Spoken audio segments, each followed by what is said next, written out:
Greetings, everyone, and good afternoon. Welcome to our Power of Diversity lecture series.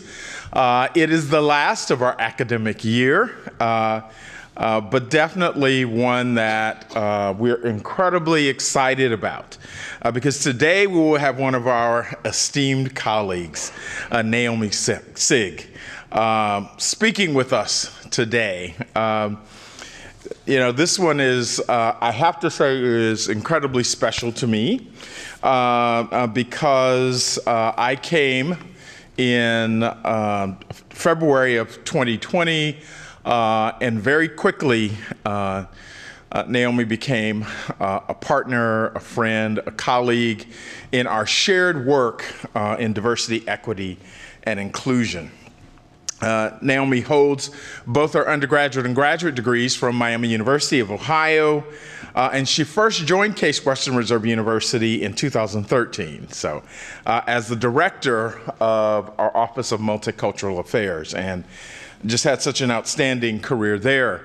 Her current role is as Senior Associate Dean of Students here at Case Western Reserve University, and it allows her to continue to connect with students with support systems and resources they need to be most successful in the university, while continuing to work on diversity, equity, and inclusion efforts in a broader scale.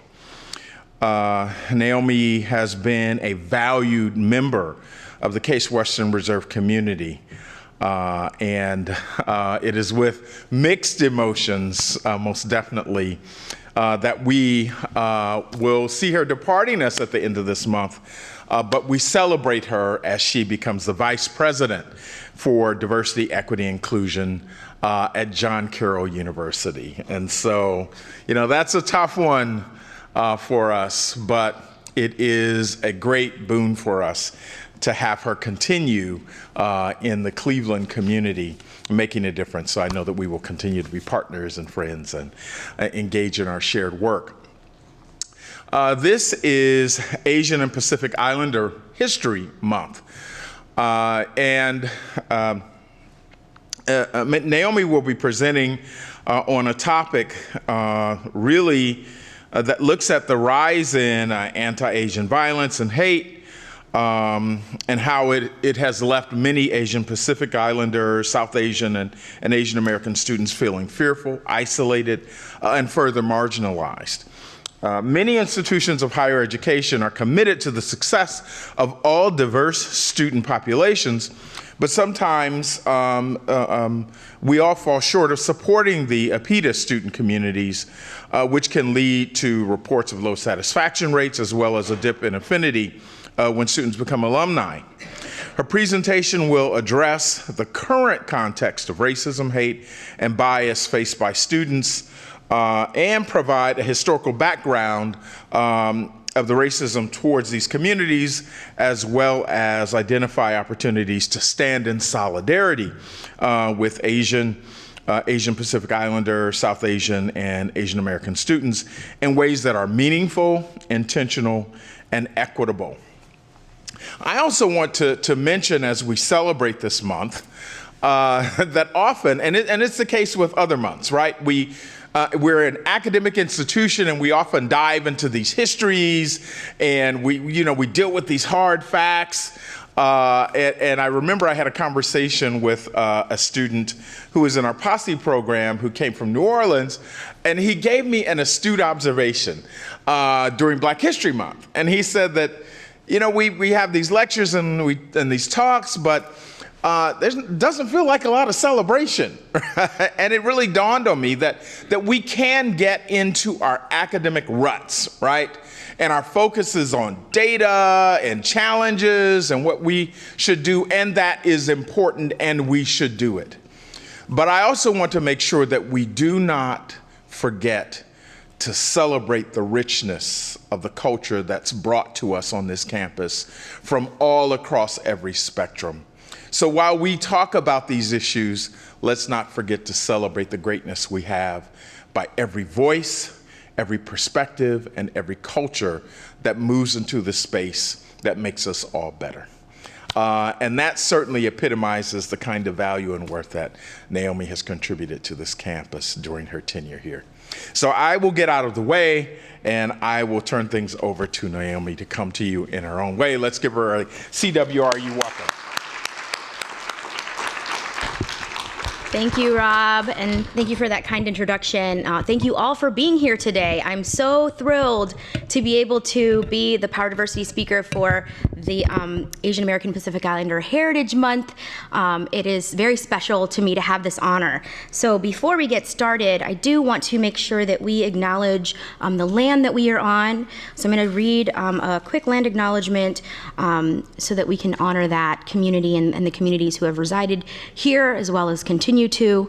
So in recognizing the land upon which we reside, we express our gratitude and appreciation to those who lived and worked here before us, those whose stewardship and resilient spirit makes our residence possible on this traditional homeland of the Lenape, Delaware, Shawnee, Wyandot, Miami, Ottawa, Potawatomi, and other Great Lakes tribes, such as the Chippewa, Kickapoo, Wea, Piankashaw, and Kaskaskia. We also acknowledge the thousands of Native Americans who now call Northeast Ohio home. Case Western Reserve University and the greater Cleveland area occupy land officially seceded by 11,000 chiefs and warriors signing the Treaty of Greenville in 1795. So this is a land acknowledgement, but I hope that this land acknowledgement is both educational to you, but also a call to action. So join the Native communities in solidarity through education and participation in the #LandBack movement. You can find the link right up here to a video on the movement so you can learn a little bit more about it. You can also help our local Native American communities by providing resources to organizations like the Lake Erie Native American Council. They accept donations and volunteers of all kinds. So thank you very much. So let's get started. So when I was asked to do this presentation, I was excited and I was also saddened because in the past couple of years particularly, it's been a very difficult situation for many Asian American, Pacific Islander, South Asian communities because of the rise in anti-Asian hate, violence, discrimination, and harassment that we've been seeing since the pandemic. And it's not that there's not always been harassment, discrimination, and violence against this community. It's just that I think that because of technology, our social media platforms, and the pandemic, we've seen a rise in awareness of it. So, for many of you, you might have heard of an organization called Stop AAPI Hate. They've documented in the past, just under two years, 10,000 incidents of hate. And Ohio, as we rank all the states in that list, is 15th in having the most hate incidents, and that's very sad to me. We have a lot of work to do. And I also don't want to move on before I recognize and acknowledge that there have been many AA and APITA folks who have lost their lives due to hate and racism and violence, including folks like Michelle Go, who was pushed off of a platform at a train station, or Yao Pan Ma, who was murdered as he was collecting cans in his neighborhood and violently assaulted and died later in the hospital, or the 6 women who were shot and murdered in Atlanta during a shooting spree at multiple Atlanta spas. And these are just a few of the names and the people who have unfortunately lost their lives due to this. And so, as this picture says, I hope that this presentation allows us to remember those communities, those people who have been not just murdered, but also many who have been assaulted and many who have been harassed. I think some of you in the audience may have experienced anti-Asian sentiment by folks as you're shopping, as you're walking down the street. I've heard that from students here at Case Western Reserve, being turned away from Ubers or taxi cabs because of the anti-Asian sentiment during the height of the pandemic as they're trying to get a ride from an airport or things like that. So I hope that this presentation will give us a better understanding of the community and how incredibly diverse it is, but also the experiences and contributions that many from this community have given to the United States. So here's where we are right now. We have more awareness of anti-Asian hate, violence, and harassment. We have students who are feeling, as Rob said earlier, isolated. They're feeling unheard. And the term that I hear a lot from many APITA students is invisible, that their stories, their experiences, their voices, their contributions have been invisible. We also are seeing a rise in APITA protests, student activism. We've seen the past couple of years many institutions creating APITA task force committees. Also, we've been seeing student organizations creating lists of demands to better their experience within their educational institutions.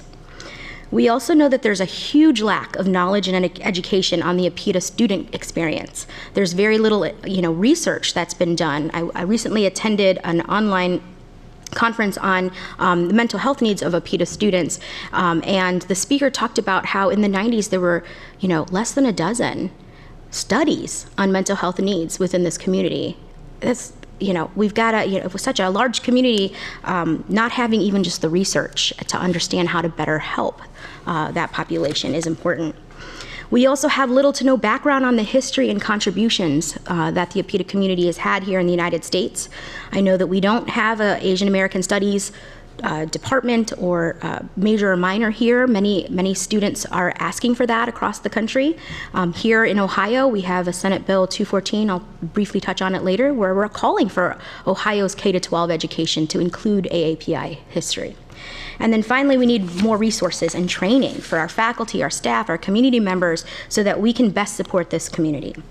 So we're going to have 3 different parts to this presentation. 1, we're going to understand the population, the history, the context.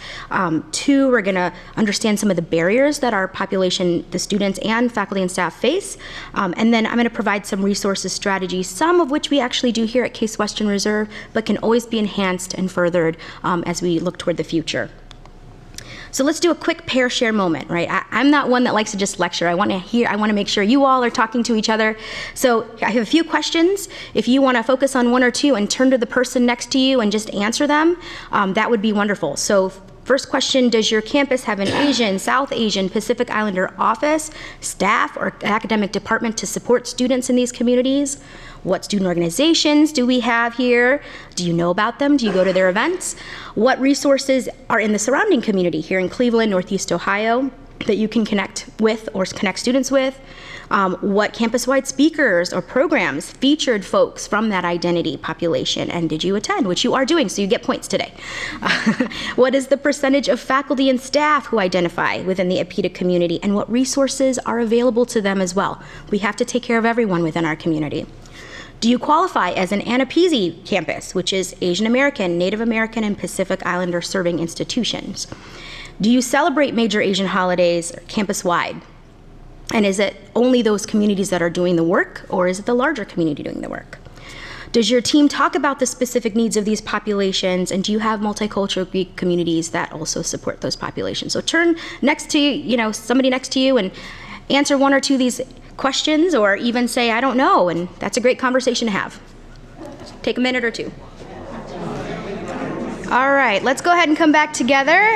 I hope you learned something good from your partner. So let me just take maybe 1 or 2 voices. What did you learn from your partner, or what are some of the answers you might have to some of these questions? Just 1 or 2 voices. Love to hear from the audience. Yes. I know that their celebrations. Excuse me, just 1 second. I'm going to get you a microphone because we're. Oh, live stream. Thank you, Heather. I was going to repeat, but I realized we have a mic, so that would work. Thank you.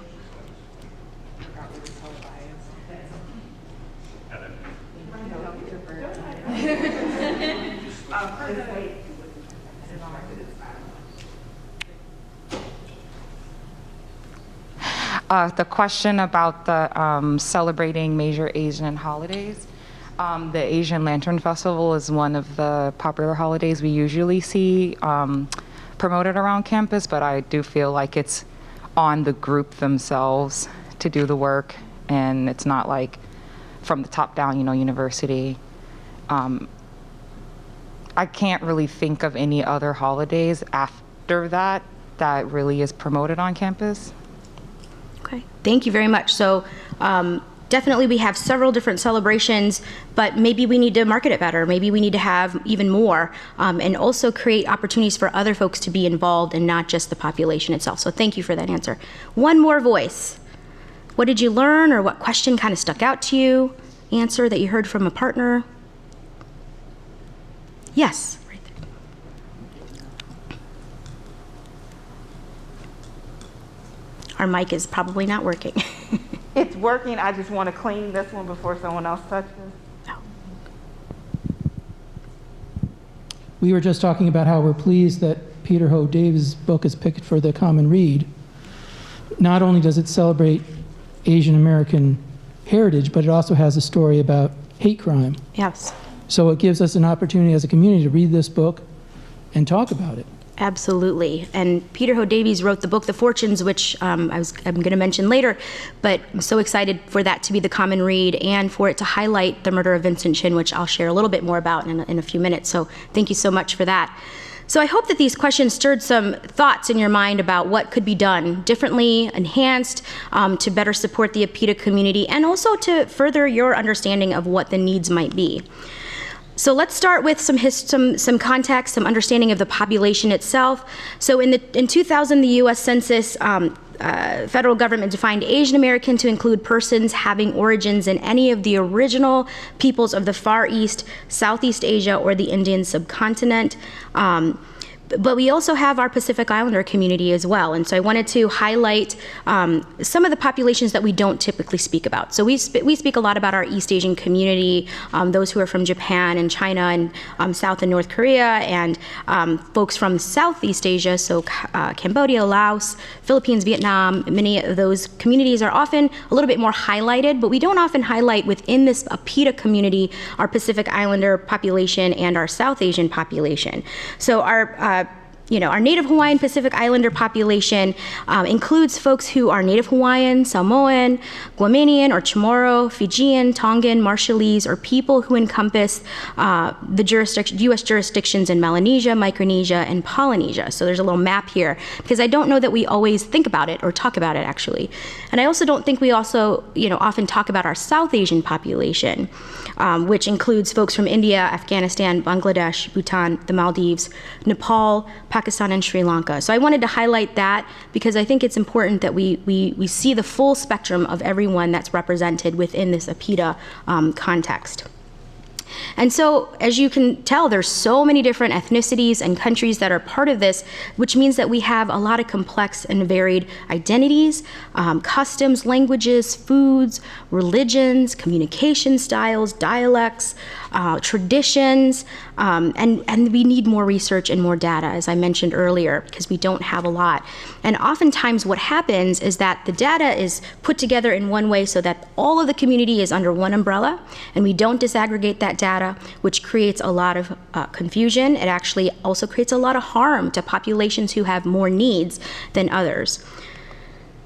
And in addition to all of that, this population is rising. According to the Pew Center, Research Center, the Asian American population grew by 81% between 2000 and 2019, and it is the fastest growing community of color in the United States, and it's going to surpass 35 million by 2060. And a lot of people are surprised by that, but it is. It's quite a large population, and if you think about it, it's quite a large population here at Case Western Reserve University as well. However, I don't know that we often support or know how to better support that population here, which I think we can talk a little bit more about later. So now I want to go through some history and context. I know that I'm going to talk about the model minority myth, but I think the reason why we have this model minority myth is because we don't know the history, the context, the contributions of the APITA community here within the United States. And because that's not part of our education during K-12, there's a lot of ignorance. There's a lot of stereotyping. There's a lot of sort of people thinking things that they've seen on television and taking those as truths. And so I hope that I can provide just a very short, I know it's supposed to be a mini lecture, a very short history of some of the APITA communities and important moments within the U.S. history. So including the Chinese Exclusion Act, understanding a little bit more about the Japanese internment camps, South Asian inclusion, and exclusion, immigration and naturalization, and how that affected and impacted the population, the murder of Vincent Chin, which we mentioned earlier, and then of course I talked a little bit about Senate Bill 214 here in Ohio, and how we might be doing something to change the issue here. So let's talk quickly about the Chinese Exclusion Act, which was signed into effect by our President Chester A. Arthur in 1882. And here's a kind of a caricature, a negative stereotype of what Chinese laborers who came here in thousands to help build the railroads, were sort of seen as this quote say, the Chinese are swarming millions of men, alien not alone to our blood and our language, but to our faith. There can be no remedy except general exclusion, and that was from Senator Aaron Sargent in California. And so the Chinese Exclusion Act actually banned Chinese immigration in 1892 for 10 years. But then, 10 years later, it continued with the Geary Act to ban exclusion of the Chinese again for another 10 years. And then in 1902, they made it more indefinite and permanent. And this is the first and only time that a large group, the first time a large ethnic population was banned from immigrating here to the United States. And this wasn't remedied for many, many, many decades later, which we'll talk a little bit about. But the reason why folks didn't want to have the Chinese laborers come was because of something called yellow peril. Who's heard of that term? Anyone heard of that term? So it's that general feeling that Asian folks are going to come to the United States or come in and take over the land, take over jobs, take over, are going to intermarry, and who are going to then, they're these kind of villains who are coming here, and they have very different ways of living. So a lot of what people didn't like about Chinese men who came as laborers for the railroads is that they were very different than sort of the male roles here in the United States. So they would cook, they would clean, they would sew, they would do things that didn't seem like they fit into the typical stereotype roles that men had here. And so they didn't like that. They looked different. They wore their hair different. They had different clothing. They had different food. And that, again, as we think about it, a lot of times when we see difference, we either fear difference, or we try to go away from it as much as possible, or we try to get rid of it, because that's sort of like our old brains, right? Our fight, flight, freeze, fawn, all that kind of stuff. And so, they created this Exclusion Act to really sort of get people out. And it's really sad because, there was a lot to be thankful for with the Chinese laborers who came here, because this is a photo of the completion of the first Transcontinental Railroad that was started in Sacramento, California, and ended in Promontory, Utah. And this is the photo that they took when they completed that railroad, the Intercontinental Railroad, or Transcontinental Railroad. And this photo, I know it's hard to see, but what do you notice about this photo? Anything that you notice that's interesting? Not in it. Not in it. Who's not in it? The Chinese laborers. They're absolutely not in it. And they came, about 15 to 20,000 of them came to help really just shovel thousands of pounds of stone and build tracks, and they weren't allowed to sleep in the train cars like the white workers. They had to sleep outside in tents. They even tried to organize once because of the poor conditions, but because they were, in the middle of nowhere and had no help, they stopped giving them food, and so they had to work again. And so they're not even recognized as you complete this. None of their family, none of the folks who worked really hard were part of this photo to even, commemorate and thank those who did this work. And isn't that interesting about history, right? That's who has the power has the pen, right? So we have a lot of our history is erased because of that type of situation. So guess what? On the 145th anniversary, we had folks who are descendants from the Chinese laborers say, we want our own photo that tells the real story, and we want to be part of it. So they created this new photo. This is the photo courtesy of Corky Lee, to show who was really part of that whole process. And so I'm thankful for folks doing that, because we do have to create some better ways to really know and understand our history. Sometimes it's not always stuff that we want to know because it's a sad part of our history, but it's also an important part for us to know the full picture of who we are and to also hopefully not repeat that type of thing. So this is the picture that I hope people can see more of. So who learned about the Japanese internment camps? And was it like a long period of learning, or was that like a day class, maybe an hour? 10 minutes, okay. 10 minutes. So absolutely. So we see a lot of times that even the history that is shared is very, very minuscule. So this photo kind of shows a line of people, Japanese folks who are lining up going into one of the relocation internment camps. And as many of you know, this was put into place by FDR, Executive Order 9066, where 120,000 Japanese after Pearl Harbor were asked to go into one of 10 different camps, usually in the middle of nowhere, where they didn't have access to the same things that they did. The folks who had, literally have had their families there for generations and generations, told to pick up and leave by their neighbors and their friends who they thought, cared for them or knew them. And so they didn't have access to the same education. Food wasn't great. They couldn't leave.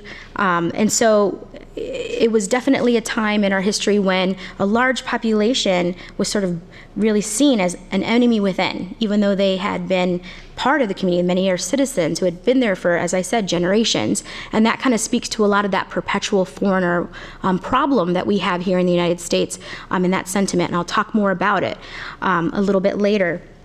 And so if you're interested, there's a common reading book that I've been able to read in the past. It's called When the Emperor Was Divine. And so if folks want to learn more historical fiction but also hear some stories, that's a great book. And it's something that we need to be thinking of, because not only did folks stay in these internment camps, when they came back, imagine coming back to your home, somebody else is living there, or someone else has stolen all of your stuff. And guess what? It was your neighbor who you just had a barbecue with. They took your things. They wrote terrible, horrible slurs on your walls. They destroyed things. That is something that I think people don't even think about, is coming home. What did they come back to? And so it's important for us to remember this and to have truth and reconciliation, as Brian Stevenson says, about our past and our history. We also don't do a lot of work within our education system to recognize the contributions of our South Asian population. So this is Dalip Singh Sound, who was the first Asian American, the first Indian American, and the first Indian immigrant, and the first Sikh American to be elected to Congress. And he faced a lot of racism. He was a judge. He ran to be a judge first. He also really wanted to be a citizen because at that time, Indian Americans could not be naturalized citizens. So he really organized in favor of allowing naturalization processes for Indian Americans, which was finally approved in 1946, that's not too long ago. And it took him 3 years after that whole process went through to even become naturalized. And I really, as I learned about him, one of the things that stuck out to me is the racism that he experienced and had to continue to sort of rise above it. So he was in a restaurant as he was running to be a judge, and someone in the restaurant said, "So tell us, Doc, if you're elected, will you furnish the turbans, or will we have to buy them ourselves in order to come to your court?" And he said back, "You know me, I'm a tolerant man. I don't care what a man has on top of his head. All I care is what's inside of it." And those are the types of things that he had to face, throughout his time, as an elected official, serving his community, serving the country. So it's important for us to know names like this. I don't know that we often hear names. Has anybody ever heard of him? So that's something for us to be thinking about. And then the Immigration and Naturalization Act of 1965, I mention this, and I like mentioning this because I'm a beneficiary of it. My family came into the United States from the Philippines in the early 1970s because this opened the door. And some of these sort of points show how it's changed, how immigration has changed because of this Naturalization Act. So immigration from Asian countries quadrupled 5 years after this act came out.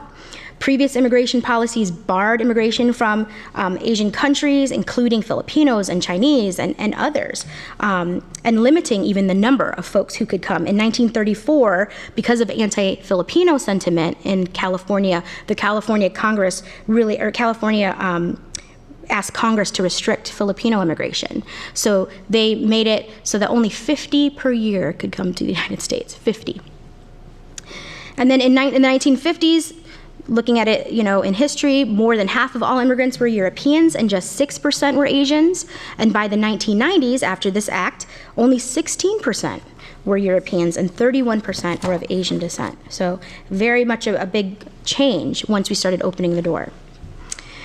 But because of that change, because we had more people coming from different countries, there was, again, the yellow peril coming up. People are coming here, they're taking our jobs, they're, going to intermarry with with women and have kids that are multi-ethnic and multiracial, and we don't want that. And so in 1982, which actually this is the 40th anniversary of the murder of Vincent Chin, Vincent was out with his friends. He was celebrating because he was going to get married. This was his sort of bachelor party. And he was met with two men, Ebbins and Nitz, who they had exchange in the bar club that they were at. And they were upset because they, had recently had issues with their jobs because of the Japanese auto industry.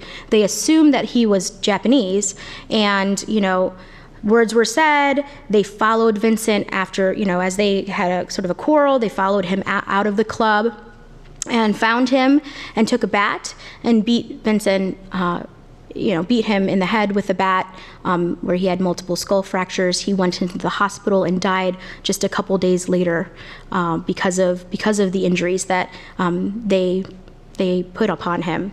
And these two men, who were a stepfather-stepson duo, they only paid $3,000. They served no jail time. They did not have to pay any type of jail time for the murder that they committed that people saw. And this sort of became this catalyst for the Asian American civil rights movement, and folks like Helen Zia and others began to speak out to say, we've got to, as a community, rally together and work together and, sort of ask for the rights that other people have for our own communities. So we started to see the terms like Asian American and folks wanting to be more, part of a pan-Asian identity versus just Korean American or Japanese American. There was a realization that we needed to stand in solidarity together.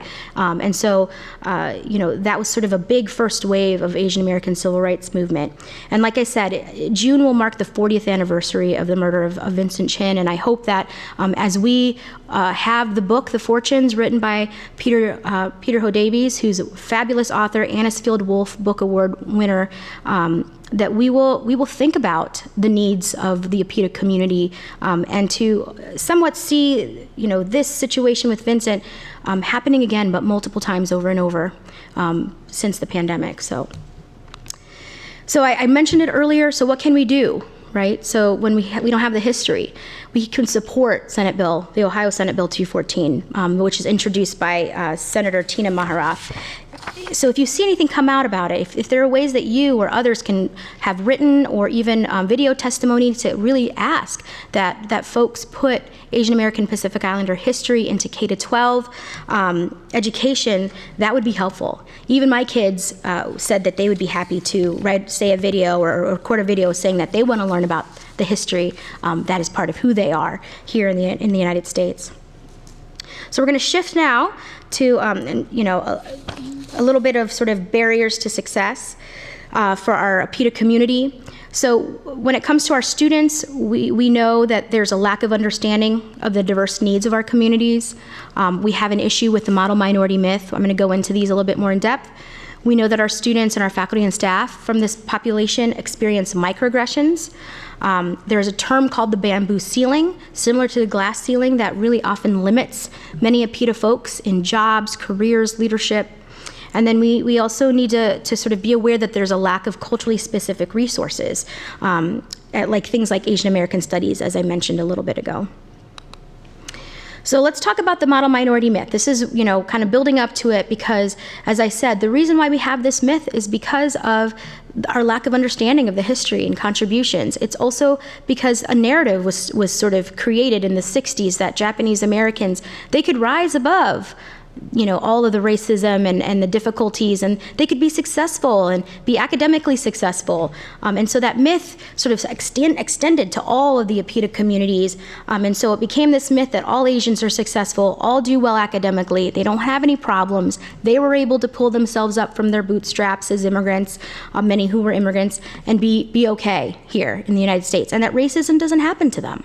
So that's sort of what has been, the narrative, this model minority myth. And then it further exacerbated by things like this Time magazine cover. What do we see here? We see a bunch of kids, they got their book bags. I think that's a computer. Look how great, they're all doing fine, they're all great, right? I'll tell you this, I have 3 children, and all of them need some help somehow. They're all not doing great. So, and I'm sure as many of you know, everybody needs help. It spans all people. But, this sort of rhetoric, this narrative, created a lot of tension. And it also creates a lot of unrealistic expectations. And it's harmful to the racial justice struggle. So we're going to talk a little bit about that. So first, it creates these unrealistic expectations. So this photo, okay, this student gets a D-. Okay, then they start to spiral. What's my family going to think? What if they find out? What if someone else finds out? Is this going to mean that I can't, go to grad school? Does this mean that I won't be successful? This means that I'll be a shame and a burden and be guilt, to my family. You've heard of probably terms like saving face and that type of thing. And for many APITA students, there's a big difficulty in asking for help. Nishi in 2012 did a study on Asian American mental health and said that the Asian American population is the least likely to ask for help because of the stigma. And so if we have a lot of students who have these huge burdens of an unrealistic expectation to be perfect or to always be successful, we have a lot of college students who are feeling that way and are needing a lot of mental health support. This sort of this model minority myth, it overlooks struggles. This narrative that's out there, it doesn't allow for us to see that there are populations within the APITA community who have real issues with whether it's, academic issues, whether it's mental health issues, whether it's socialization, acculturation, which is another issue that many students face. This also, of course, we talk about has mental health implications, all that pressure to be perfect, to do well, that if you don't, not only are you failing yourself, but you're failing your family, or you're failing, as we talk about with Claude Steele's book, Whistling Vivaldi, that stereotype threat. And then that leads to internalized oppression. Well, I'm not as good as. And this is all I can be. And then you kind of internalize not, being vocal or, always doing well, but then if you don't do well, then there's something wrong with you.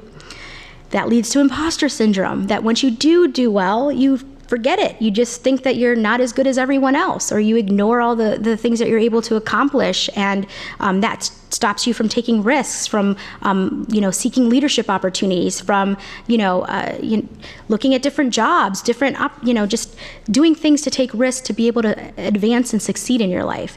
And then of course it leads to a lot of shame for many students because they feel as though they're fulfilling the stereotype threat, they're disappointing their families, their communities, and so they don't seek help. So it's just this vicious cycle that the model minority myth can create. It also erases the diversity of populations. So I talked about disaggregating the data.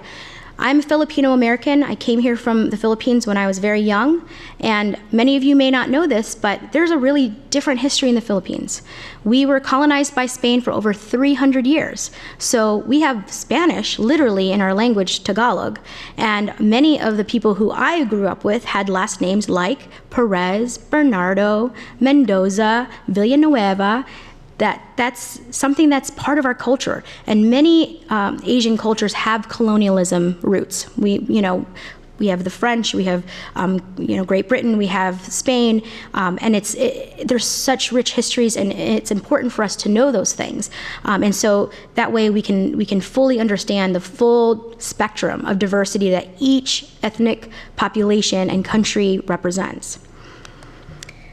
Also, the model minority myth, it erases individuality. So I wanted to share this because the Urban Institute created, so this is just like one of their charts that talked about the median net worth of Asian Americans in Los Angeles, right? And so, if they're all doing well, if all the APITA communities are doing well, and they're wealthy and they're academically successful, look at this data. Once we disaggregate it, there's a huge difference between our Koreans in Los Angeles and their net worth at $23,400 and our Japanese Americans who have $592,000, net worth. So if we put them all in one bucket, then there are a lot who will then miss out on resources, on other support.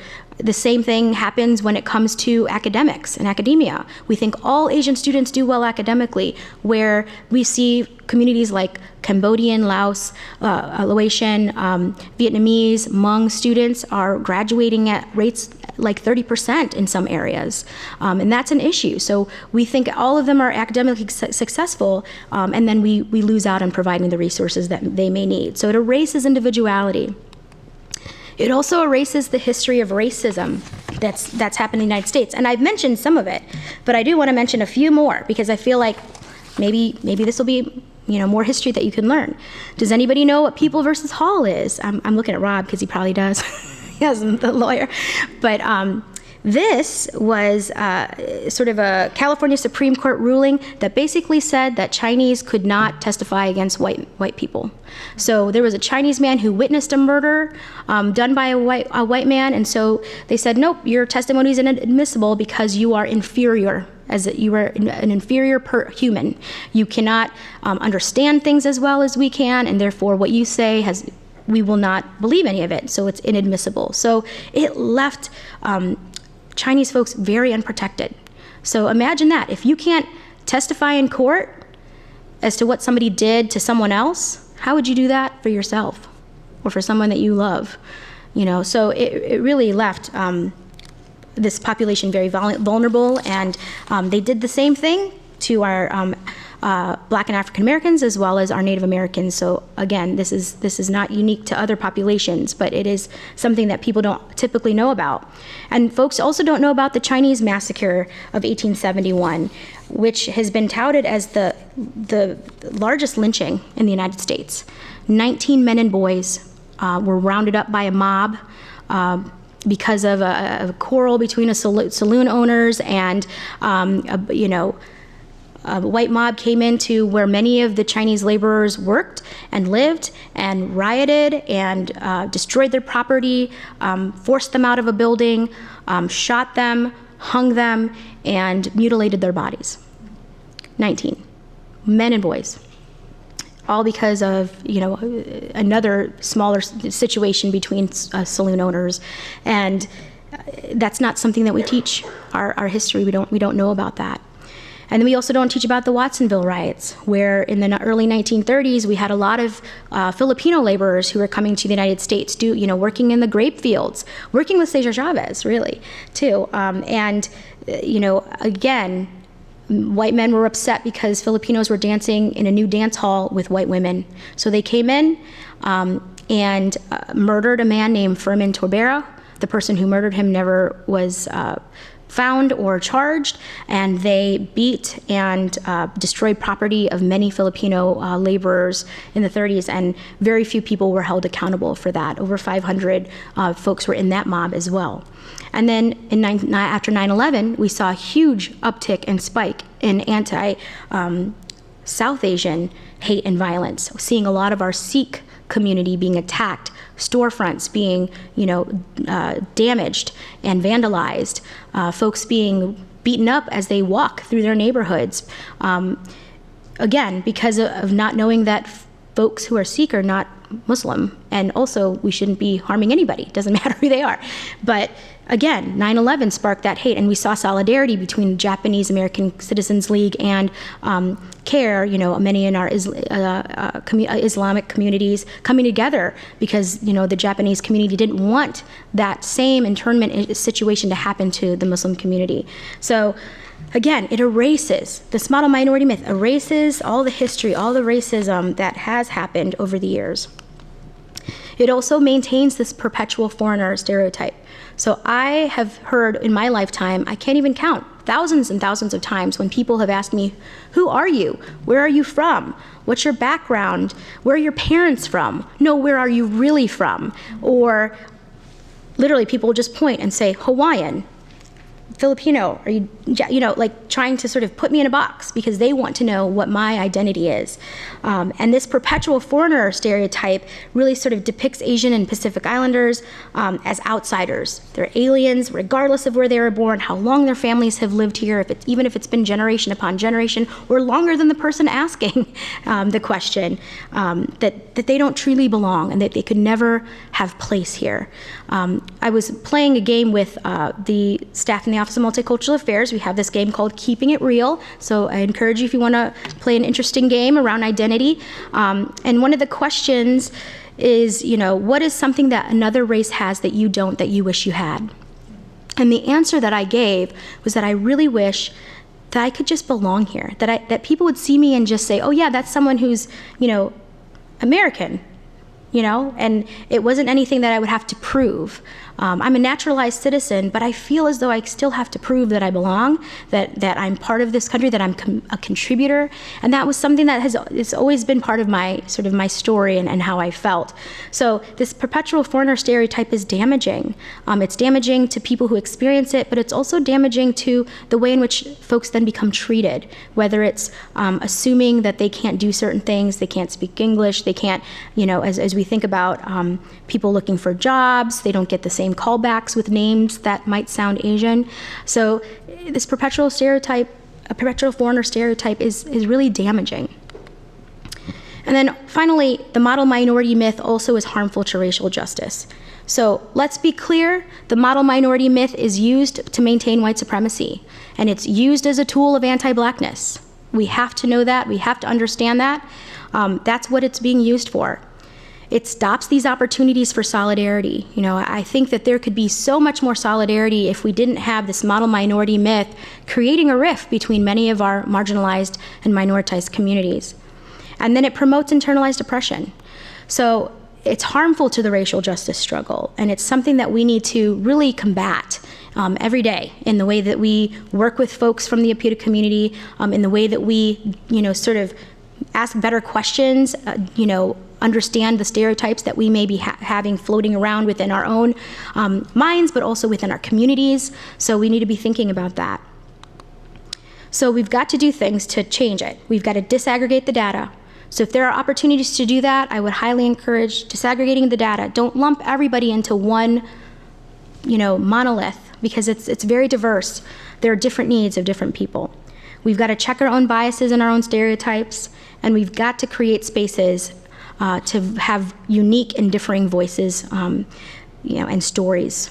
So I appreciate the time that I have here to be able to be a different story maybe than we've had in the past. So we've got to do those things to really combat the model minority myth.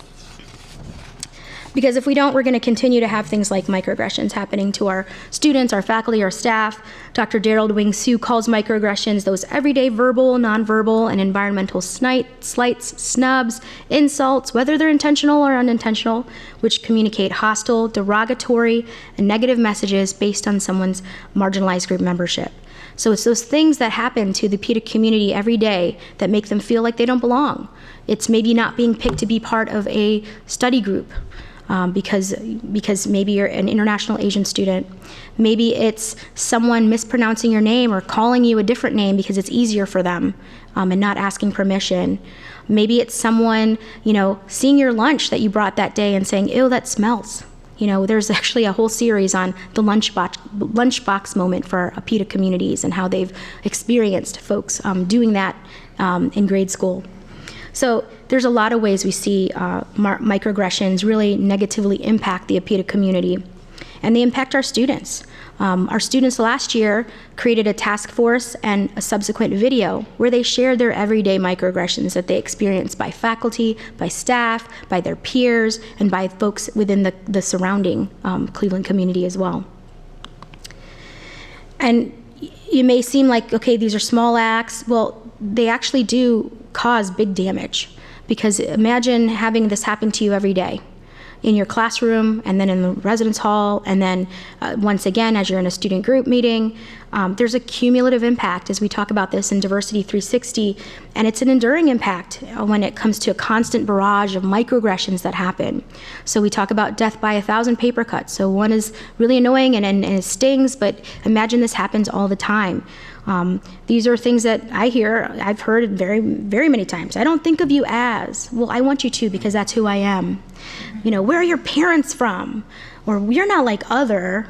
Like, well, then how are others like? And is that bad? Or am I bad? Is what I'm doing wrong? You speak English well. Well, thank you. I've lived here all my life. Where are you really from? And what are you? I'm a human being. The where are you really from? I'll tell you this story. I remember moving here, moving from, we used to live in South Euclid and then moving to our home now. And we had a moving company come. And one of the movers came up to me and said, "Oh, what's your background?" I was like really excited. Somebody's asking me about, my background. So I talked about being in higher education, working at Case Western Reserve University and doing, working in the Office of Multicultural Affairs, those things. And he looked so puzzled. And he said, "No, what is your background?" And I said, "Oh, I moved here from St. Louis, and now I'm here in Ohio, and I used to work at Washington University." I was going on, and he just still kind of looked puzzled and was like, "What?" So he finally stopped what he was doing, put the box down, looked at me and said, "No, where are you from?" The airplane movement, right? And of course I was deflated because at that moment I was reduced to basically like the box he was holding, a category. And so I said, "Well, I came here from the Philippines when I was young." And he said, "Yeah, that's what I meant. Isn't America great?" And then walked away. And so that was a moment where, even in the moment, I didn't know that was a microaggression. But again, it's another one of those times when that perpetual foreigner comes up, or that I don't really belong here, or that, the only thing that's important to you to know about me is why I'm this color skin, or these features, these physical features. So it happens a lot to folks, and there is an implication: physical, mental health, high blood pressure, headaches, just being on edge all the time. Those are things that are part of the cumulative impact of microaggressions. And our students, our faculty, and our staff, as part of these APITA communities, have these happen to them all the time. And then the other, thing that we were talking about as far as barriers that our students and our faculty and staff could face is the bamboo ceiling.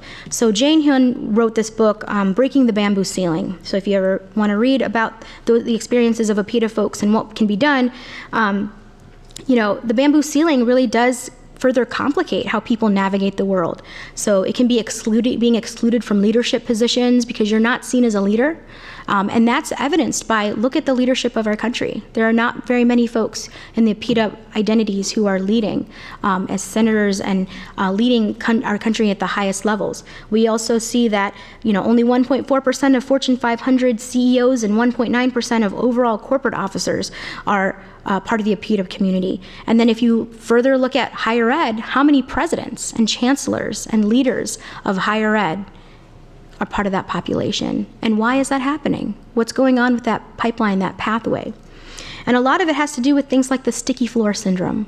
For many folks with the APITA identities, you're seen as you're really good at research. You can do the data. You can do sort of that busy work, the hard stuff that nobody wants to do. You're really good at that. And so we're going to stick your feet to the floor. You can't ever raise up. And I've seen that happen with my parents, where my dad worked for a company for 30 years and probably was the most punctual, most hardworking person there, was never given the opportunity to move up in his company. 30 years. And was probably, one of the people that knew the most. But that sticky floor syndrome, I think, was part of what happened to him. We also know that we don't have equitable resources for the APITA community. When it comes to things like, here at Case Western Reserve, I've been working and hope that someone will take this on to create an Asian alumni network. We don't have one. We need that to create affinity, to create opportunities for connection to our students and our alums. So we have to have these equitable resources to make sure that we serve that population well. And then, of course, we have issues with our APITA community and intersectionality. So imagine having all of these issues based on your identity within the APITA community, but also then being part of, a minoritized religious community, being a person with disability, somebody part of the LGBT community. We see issues around race and gender, and we saw that with the shootings in Atlanta. And so imagine all that intersectionality also becoming extremely oppressive. And then we work with international Asian students. We have quite a lot of international Asian students, and we need to pay attention to their needs as well. We know that they just need access to the campus resources on everyday life issues. I know the Center for International Affairs does a lot of work with that, helping them with taxes, getting an apartment, understanding, what a scam is that happens. We have a lot of students who don't understand, some of the things that can be scams, and we see that in the Dean of Students office. I see Greg nodding his head. So we also know that our international students face microaggressions. So they face those, as I mentioned earlier. I've heard lots of stories from international students who have, as I said, don't get access to taxis or Ubers because there's definitely a discrimination there. They don't get picked to be the person to present for their group project because there's this feeling that they won't do as well because of their English language skills. There are international students who are even, not connected or not feeling as connected to our Asian American populations. And we see that as an issue a lot within higher ed, where there's just this lack of connection between American-born versus international students. We also know that they face other issues when it comes to political climate. So imagine something's going on in your country that has a tense nature between the United States, and you're here in the United States. How does that affect you? Or maybe there's other political things going on, and you're worried about what that might mean for your family back home, or what it might mean for you traveling back home and then trying to come back. There's so many issues there. And then finally, career planning for our international students is very difficult to be sponsored and to know what your future may hold here if you want to stay here. So there's so many different issues that I think this population also needs continued support, and as Rob said, ways that we can create opportunities for celebration, recognition of the positive things that they contribute and can bring here that will also help be an educational opportunity for all of our students, faculty, and staff. And we need to have more of those things. So what can we do? I talked about all these barriers. We need to educate ourselves. So if there are other opportunities for you to learn, reading the Common Reading book, please do that if you can. If there are other ways for you to reach out or get to know the diverse needs and cultures within the APITA community, please do so. I'm sure you will have many more speakers and events that will give you that privilege here at Case Western Reserve University. And then support. Can you volunteer within Asian Services in Action? Can you support your colleagues or students who are trying to figure out how to navigate the university? Can you mentor? You can create that support. You need to also amplify voices. If you can be a person to speak somebody's name from the APITA community who doesn't often get seen as a leader or doesn't have an opportunity, if you can do that, do that. Amplify stories and voices that aren't heard. Make sure that they're part of sort of the fabric of all of the different diverse events and programs that you're doing. And then finally, advocate. Do something. Say something when you see someone being treated in a way that's exclusionary, discriminatory. Do something about it. When you hear a person say that joke that or use the term that we've heard many leaders in our country use, tell them not to say it, and that's not part of who we are as a community. So advocate. So we talk about building awareness. I want you to think about these questions. What do you know about Asian student development? Do you know anything?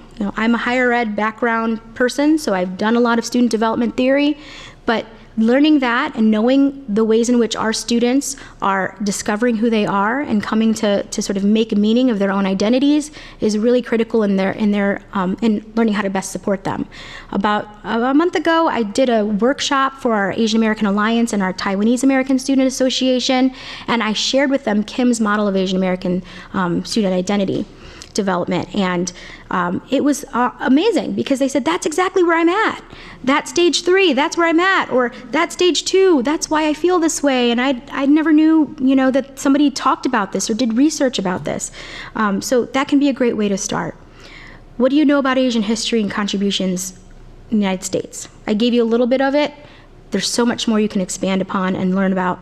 Ron Takaki is a great author who wrote a lot about trying to better enhance and get people to see the broader history of the United States. So he'd be a great author. What are the contemporary pressing issues of the APITA communities? Like today, as we talk about this continued rise in anti-Asian violence and hate, the number one reported incident is harassment. You know, how can we then step in when we see people be harassed? What are the issues prevalent in our surrounding community? Do you know anything going on within Cleveland's Asiatown? Can you support that population? What are the resources you're aware of to gain more knowledge? Can you work with offices like Rob's office, Office for Inclusion, Diversity, and Equal Opportunity, the Office of Multicultural Affairs, the Center for International Affairs, you know, and then intersectionally, the LGBT Center and the Center for Women. There are also faculty. We have the Asian Faculty Association. There are so many other ways in which we can gain more resources, but we have to take the step to do it. What other culturally specific resources can we provide? Maybe it's time for us to explore an Asian American Studies class, or to create those opportunities for our students to learn more about the APITA community, not just based on ancient Chinese civilization or the language, but on contemporary and, you know, U.S. history. Where are our campus mentors, our community mentors? Do we have opportunities to connect APITA students to APITA mentors? Do we create training opportunities for faculty, staff, and students so that they can better work with our APITA community? This is a great start, and I hope that there are other opportunities for us to be doing that work across our schools and across various departments and divisions. Do we have equity in the programs, resources, and initiatives that we provide? So as I mentioned, we need to get an Asian alumni network up. Maybe we need to have an Asian graduation celebration as well. We don't have that currently, or one that, you know, other resources that might be available, as I talked about, Asian American Studies courses, so equity in those in the APITA community. And then we need to also be thinking about wellness, mental health, and health needs within these populations, and maybe doing some of our own data and learning from our own numbers what are we seeing as trends and how can we then address those things. So a couple of ideas: we can have welcome events. I know at a previous institution we had welcome events for many of our minoritized populations and underrepresented populations. It's a great way to include family and for also them to connect with each other, to create community. Making sure that our programs are, you know, creating family connections as well, because we know that a lot of the APITA communities are collectivist communities, and so family and other support systems are important. We need to have more mentoring programs, more connections to our Asian faculty and staff organizations, celebrations, as Rob said, and graduation celebrations, but other cultural celebrations. So we can do those things. You know, we do them. Right now we have our Lunar New Year fireworks, our Asian Mid-Autumn Festival that happens usually as we begin the school year, and then we do have Holi that just happened just a few weeks ago. But there are more and other things that we can be doing, and again, disaggregating, knowing that many of these celebrations that I just mentioned are celebrated very differently or have different, you know, cultural spins to them, different names, different times of the year that they even may be celebrated. So just being aware of the richness and the diversity within even these celebrations. So I'm thankful to the Center for International Affairs and Multicultural Affairs, First Year Experience, Student Affairs, Office for Inclusion, Diversity, and Equal Opportunity, who do work to make sure that these types of events happen here at Case Western Reserve. Couple of tips: we are in Asian American Pacific Islander Heritage Month. I know last year I worked with many people to have events for that month, and this year, as we go back to a little bit more normal schedule around having a short time for students being around, we didn't have as many things, but I hope that in the future we can continue to celebrate AAPI Heritage Month and make sure that we do things like have events that represent the broad spectrum of ethnicities, ensure that history is included, make sure that the program is intersectional, has intersectionality, avoiding events that are just food and performance. I think a lot of times when we think about cultural events, we just, we allow people to be spectators and to be takers of the food, the performance, and then that's all they think about and know about, and they don't see the community as a whole community with history and with struggles and with needs and resources and values. Involve your community partners. There are so many who you can work with here in Cleveland. We've got groups like Motivations, Asian Services in Action, OPAL. There are just so many different groups that you could learn more about and become more aware of and find ways to partner. Create a campus-wide committee so that a lot of people can do this work.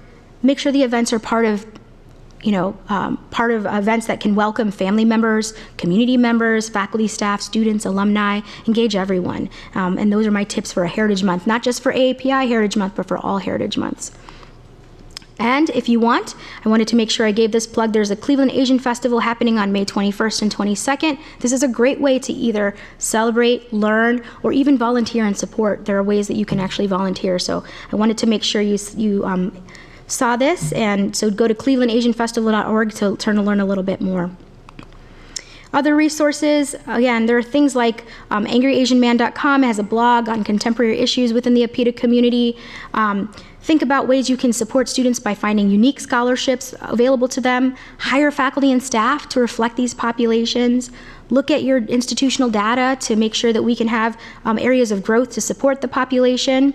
Stop AAPI Hate is the organization that collects all of these hate incidents and has a report that they share out to the community so you can learn more. And also, you shouldn't just learn about them, but you should create ways that you can support and to be an ally. So you can attend events like the ihollaback.org harassment training that's specifically targeted toward how you can support an APITA person who might be harassed, and continue learning.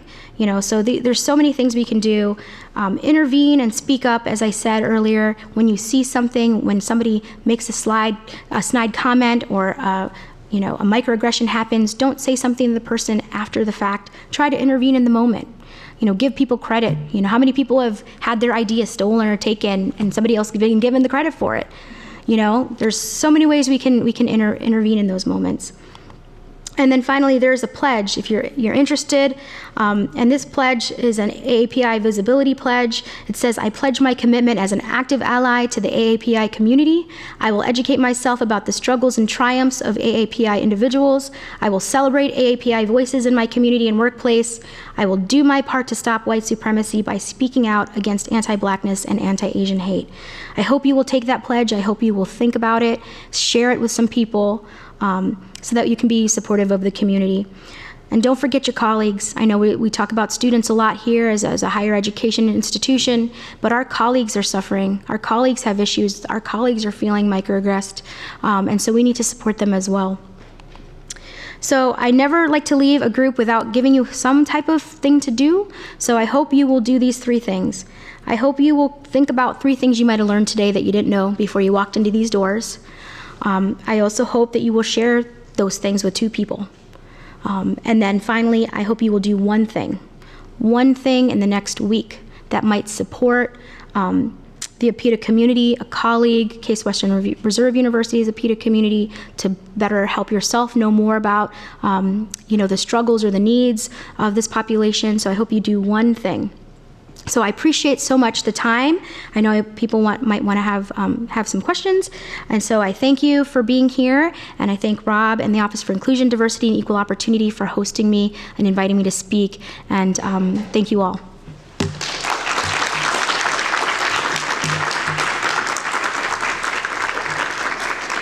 That was really just really incredible. I'm going to steal one of the mics so that Naomi can still have that mic.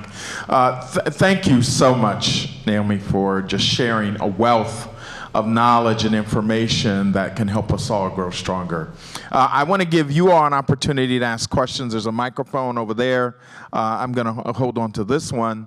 And certainly feel free to ask a few questions, but I'll get it started with one question, maybe 2 that I have in mind. And one of them is, one of the things that you focused in on was the rich diversity that exists within the APITA community.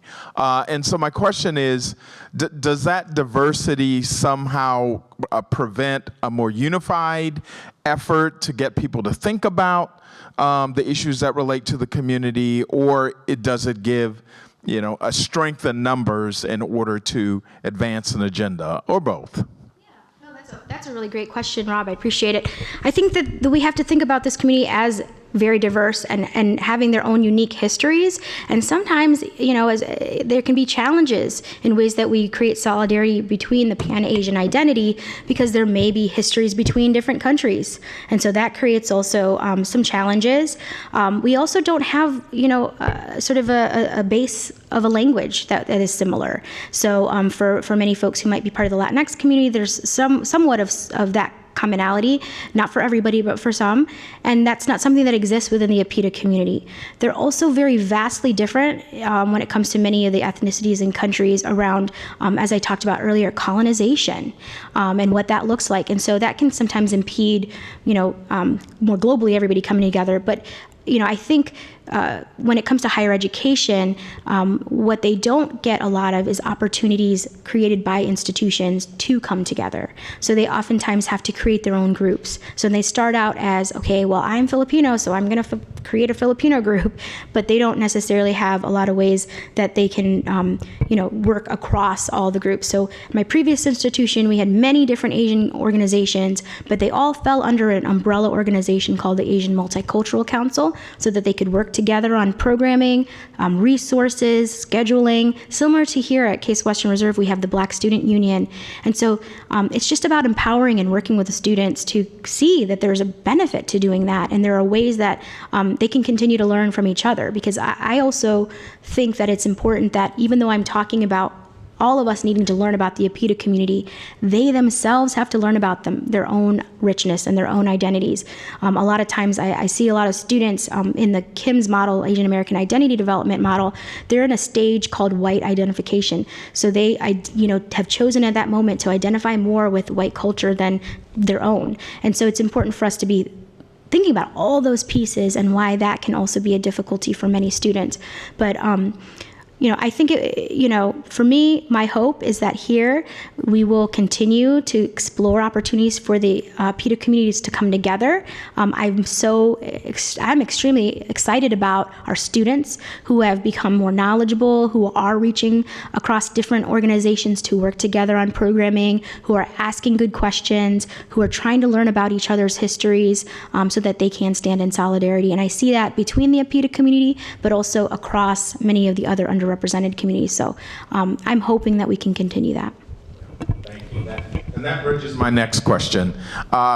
When you were going through the history of oppression and the things that have been suffered among many Asian communities, there's so many similarities of the history of oppression and the navigating white supremacy by other minority populations. I've got clearly the Black community, the Latinx community, the Native American community have all had different versions of that happen, and I wonder why there's not more collective action to advance a shared agenda in making things better for everyone. Yeah, well, that's a great question, and my hope is that we are in this wave where we're starting to see it happen, that we're now in a generation that has access to technology, social media, and maybe they're the children of the immigrants who are now saying, you know what, just like me, I didn't like the way that my parents were treated. I know that they went through a lot of discrimination, and that really has been the catalyst for me to do the work that I do. And so this idea of assimilating is sort of fading now. And there's a voice that's sort of, I think, growing within the APITA community and the youth who are saying, no, we don't want that. We want something better for ourselves and for our communities, who come behind us. And so they're now creating, I think, more solidarity within other identity groups. We see that. We've been seeing a lot of, the APITA community had a campaign recently in the past few years where they wrote letters in their, native language to their families to say, we've got to stop anti-Blackness within our communities. So those are the things that I think I'm seeing as hope to see this sort of new wave. And unfortunately, it's always coming on the heels of violence, of deaths, of continued, harassment because of the pandemic. But I really am hopeful that it doesn't fizzle out, but that it just grows, and that we can create ways that more APITA folks also are part of the racial justice sort of movement for all marginalized communities. And so I'm really hopeful, but we do have a lot of work to do. We still need more representation. Again, even in this work that I do within DEI spaces, it is very, APITA folks are not well represented, and I hope to change that. So thanks for that question. Other questions you all might have? Go to the microphone right there. Just can prepare to line up after one another. Thank you. Hi, Naomi. Hi. Thank you for the talk. It was really good. My question is, I actually thought of it when you were going through the microaggression slide. So I'm African American, and one of the things I've learned, whether by choice or just by observation, in response to microaggressions is code switching. Mm-hmm. Is this something that also API students experience? And can you comment on this? Also, can you comment on the effect that this has on the students, especially those who do not acquire this skill? Yeah, absolutely. So code switching, yes, that happens all the time. For many students, they're living in different cultures. They go home and it's a very different environment than when they're here at the university. And then they have to sort of switch out of that when they're speaking with faculty members or with people in power. And then they have, it's very complex. And it's a burden. As you know, anybody that has to do that, you're shifting all the time. It's a lot on your mind. It creates stress. You have to think about how you do things, when you do things, who are you speaking to, and whether or not that person respects you and your identities.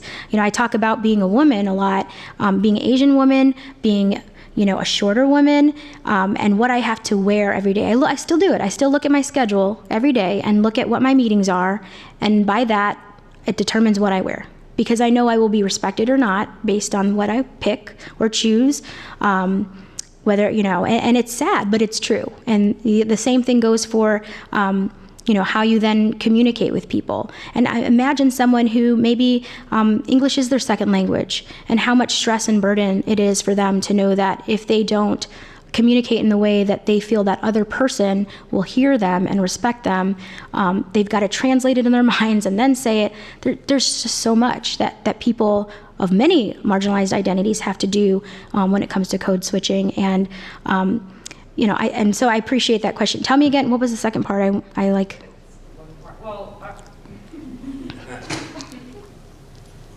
Oh, and the skills. I'm so sorry. Yeah, yes. Like how it affects them if they do not learn how to do this. Yeah. No, so if they don't learn how to do it and they don't think about it, or they don't have a great mentor who is saying, hey, this is going to be a challenge, then they're going to go through, sort of walk through the world without those skills, and they're going to miss out on, they're going to be overlooked for opportunities. They're going to experience the stereotypes and the microaggressions and not know how to seek help for those things. I think they're also going to internalize the oppression and fall into the rhetoric that we see a lot of folks within the APITA communities, as I talked about the student development model, where they believe that the way to be is to align as closely as you can to white culture, and that's how you succeed, and do that at the detriment of their own identities and their own communities as well. And I've seen that many times, and I've had conversations with students who say, well, if I just act like everyone else, then I can pass, and then they'll treat me better, not realizing that they're the token, no matter what they do, not realizing that no one's ever taking them seriously, no matter what they do. So there's a lot of internalized oppression, even within PETA cultures. Just think about it this way. In the Philippines and in South Asian cultures, we have a cream that we put on our skin to be whiter. Whereas here in the United States, everyone's trying to go to spring break and get darker. That's how much, I think colonialism has made us hate ourselves and has created the standard of beauty that's unattainable, or that has become so singular. So I think that's something we've got to really teach students and have conversations and have mentoring opportunities so that they can be more aware and grow. And it takes time. Some people, they may not hear it, but plant seeds if you can.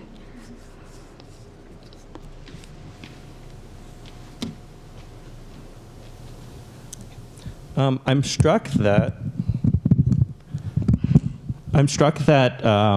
Case Western, I'm struck with the weight that Case Western is probably the highest population and concentration of APITA people in Cleveland and Northeast Ohio, and if not Case Western itself, University Circle as a whole for sure.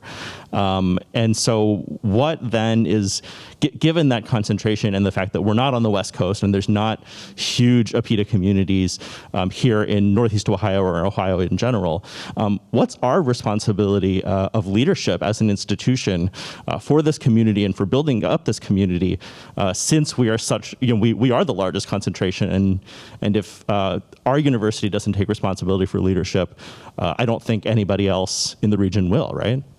No, that's wonderful. Great question. I think you're right on. We do have to take a bigger responsibility. We do need to create opportunities within the Cleveland communities to, work together. I know UJP have been working a lot with Asia Town and trying to really bolster that community, create opportunities for our students and others to volunteer, support, create resources for that population. And so I think we need to do a better job. That's my answer, is we do need to do a better job, and we do need to support the population that we have here, in better ways. We need to, as I said, we need to look at our data. When I came here, we looked at student satisfaction, and we noticed that our Asian population were not satisfied. We also noticed that our international Asian students didn't really fill out surveys. Like, we need to do better on really helping them to see that change can happen. We need to hear your voice. We also have to amplify and elevate our population. Are there opportunities for APITA folks to rise up in the leadership? Look across our campus. Who do you see? Do we have folks who are represented in all areas of leadership, or do we not? Where are they typically located? What types of roles do they really usually play here? And then when it comes to students, do we just see them as, are we actually playing into the model minority myth as an institution? And maybe we have to be real about that. And maybe we're not focusing on the fact that not all of these students are doing well. We see a lot of students with these identities with mental health struggles, with not feeling like they're connecting. So maybe that's something we have to consider and evaluate, is how are we perpetuating the model minority myth as an institution? More questions?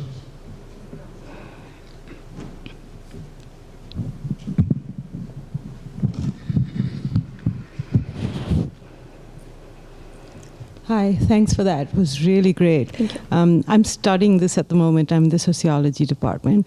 So you talked about stereotyping of foreigners. Where do you draw the line between xenophobia and racism here?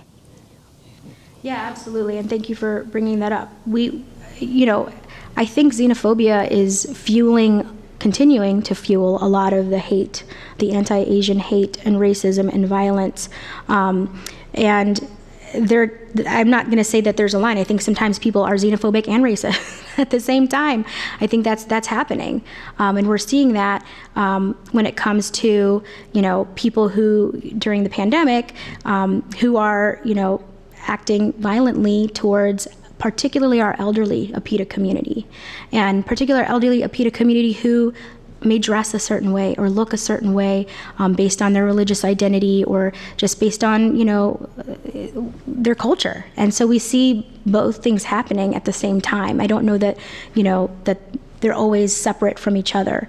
But xenophobia has been definitely a huge part of my experience growing up here in Ohio, in Northeast Ohio. I mean, I think about my parents picking from Manila, Philippines to come to Streetsboro, Ohio. I'm like, how did you pick that? Did you throw a dart and it landed? Like what? And of course with the snow too, right? So, and that has been a problem. We, growing up, we had people calling my house, prank calling, talking about how we're gonna be deported. We've had, and we were one of very few people of color, but very few Asian people. I would have to say my family was probably the first large community of like Asian population to come to that area, and we experienced a lot of discrimination, and I think that was due to xenophobia. Of what's that difference? Because they're coming from a different place. They're so and then that also is racist. Like it's racist because it's part of our racial identity, and so I see those two things kind of coming together. Does that make sense? Okay, thank you.